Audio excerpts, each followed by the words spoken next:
बिहार के मुख्यमंत्री नीतीश कुमार, उप मुख्यमंत्री सम्राट चौधरी, उप मुख्यमंत्री विजय सिन्हा, मंत्री अशोक चौधरी, महेश्वर हजारी, शीला मंडल, बिहार विधानसभा अध्यक्ष नंदकिशोर यादव और संजय झा ने बाबा भीमराव अंबेडकर की पुण्यतिथि के अवसर पर उन्हें श्रद्धांजलि अर्पित की है। जी हां, डॉक्टर भीमराव रामजी अंबेडकर, जिन्हें हम सब बाबा साहेब भीमराव या फिर अंबेडकर के नाम से जानते हैं।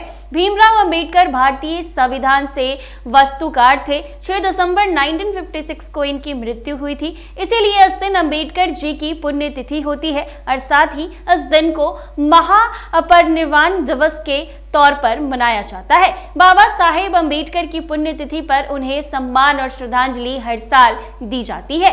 अंबेडकर एक प्रसिद्ध राजनीतिज्ञ, प्रख्यात न्यायविद थे, जिन्होंने जाति प्रबंध, सामाजिक अन्याय को समाज से जड़ से दूर करने का प्रयास किया और इसमें अपना योगदान काफी ज्यादा दिया था। भीमराव भरसर प्रयास द्वारा देश के लिए किए गए इन काम और योगदानों के बारे में शायद कई लोग जानते होंगे, लेकिन उनकी पुण्यतिथि पर जानते ही भीमराव के जीवन से जुड़ी ऐसी बातें जिसे शायद बहुत कम लोग जानते हैं। भीमराव अंबेडकर का जन्म 14 अप्रैल 1891 को मध्य प्रदेश के महू में हुआ। वो अपनी माता पिता भीमाबाई सकपाल और रामजी की 14वीं संतान थे। उन्होंने ब्राह्मण शिक्षक की मदद से अपना उपनाम सकपाल से बदलकर अंबेडकर रखा था।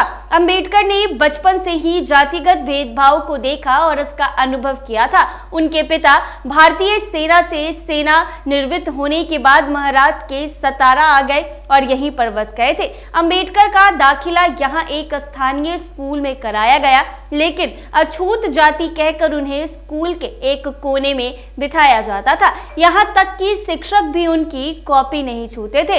ऐसे में अंबेडकर ने बचपन से ही ऊंच नीच और छूत अछूत का भेदभाव देखा, लेकिन इसके बावजूद भी उन्होंने अपनी पढ़ाई जारी रखी। आगे की पढ़ाई के लिए वो अमेरिका गए थे।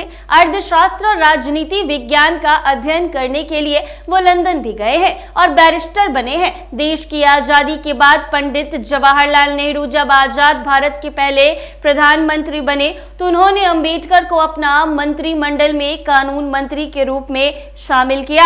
इसके बाद अंबेडकर ने भारत के लोगों के सामने मसौदा संविधान प्रस्तुत किया है, जिसे 26 नवंबर 1949 को अपनाया गया है। अंबेडकर ने बौद्ध धर्म पर एक किताब बुद्ध और उनका धर्म लिखा। हालांकि इस पुस्तक का प्रकाशन उनकी मृत्यु के बाद हुआ। किताब लिखने के बाद 14 अक्टूबर 1956 को खुद भी बौद्ध धर्म को अपना लिया था। जी हाँ, आपको बता दें तो ऐसे में आज डॉक्टर बाबा भीमराव अंबेडकर की जयंती पर बिहार के तमाम राजनीति के लोग उनको श्रद्धांजलि देने और माल्यार्पण करने पहुंचे थे। बिहार के मुख्यमंत्री नीतीश कुमार भी रहे और उनके साथ दोनों उप मुख्यमंत्री भी मौजूद रहे हैं। ऐसे ही तमाम अपडेट्स के लिए बने रहे NBC 24 पर।